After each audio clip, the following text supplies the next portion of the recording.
The administration of President Donald Trump, acting within the framework of its new course, has issued an official and insistent demand for an immediate and comprehensive revision of the draft annual United Nations resolution, the central element of which is the situation in Ukraine. According to exclusive information obtained by the Kyiv publication from two high-level diplomatic sources with a deep understanding of the internal processes, the American side is not simply proposing cosmetic edits, but is insisting on the introduction of fundamental and radical changes to the text of this document. According to these informed individuals, Washington, in an ultimatum form, is demanding the complete removal from the final text of the resolution of those key and long-established diplomatic formulations that,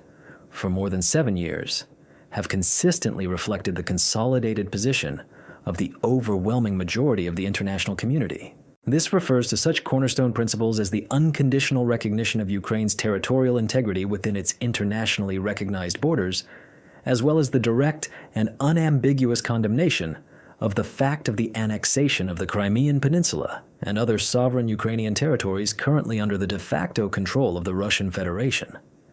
This unprecedented position taken by the new Trump administration has already provoked intense and highly tense discussions in diplomatic circles, both within the walls of the UN headquarters in New York and in the capitals of key participating states. According to the publication's interlocutors, this step, if implemented, could lead to a strategic and noticeable change in the entire foreign policy rhetoric of the United States of America regarding the protracted military-political conflict between Moscow and Kyiv. It is important to note that over the past 8 years, regardless of the party affiliation of the sitting president, all American administrations without exception, both Republican and Democratic, have consistently and invariably supported the annual UN General Assembly resolutions that categorically confirm the sovereignty, political independence, and territorial integrity of Ukraine. Now, however, if the radical amendments proposed by Washington are indeed adopted,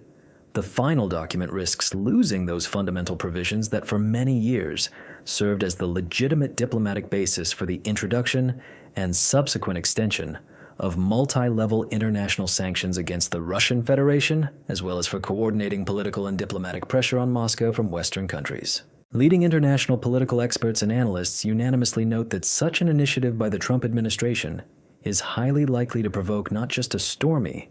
but a sharply negative reaction, not only from official Kyiv,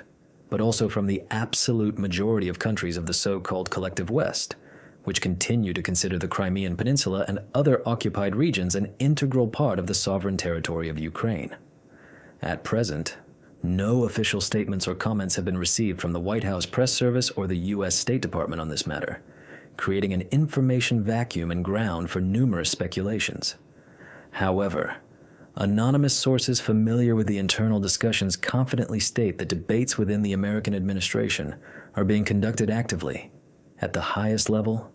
and are extremely intensive. The question of whether this is a direct signal of a fundamental revision of the entire U.S. foreign policy in the Eastern European region,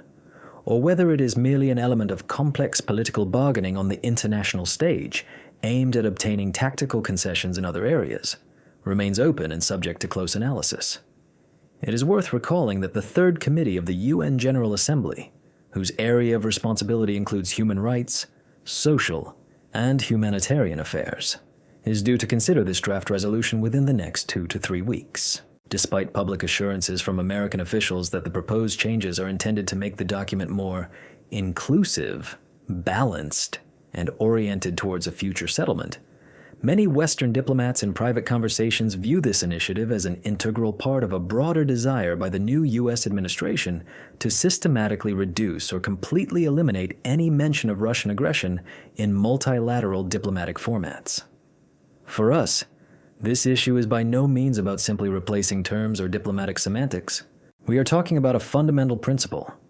Will the international community continue to officially recognize the ongoing Russian occupation of parts of Ukraine as illegal and unacceptable?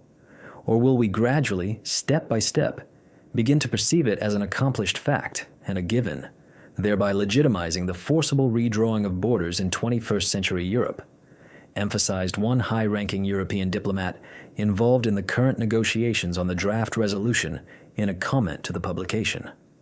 It is also worth recalling that at the end of February 2025, the United States had already made a similar attempt by proposing its own draft UN resolution on the third anniversary of Russia's full-scale invasion of Ukraine, which initially did not contain any formulations directly condemning Moscow's actions. Despite this initiative from Washington, the UN General Assembly ultimately approved the traditional Ukrainian resolution, containing a clear condemnation of Russian aggression by an overwhelming majority. Notably, on that occasion, the United States of America, demonstrating its new course, voted against this document, which was the first such case in many years.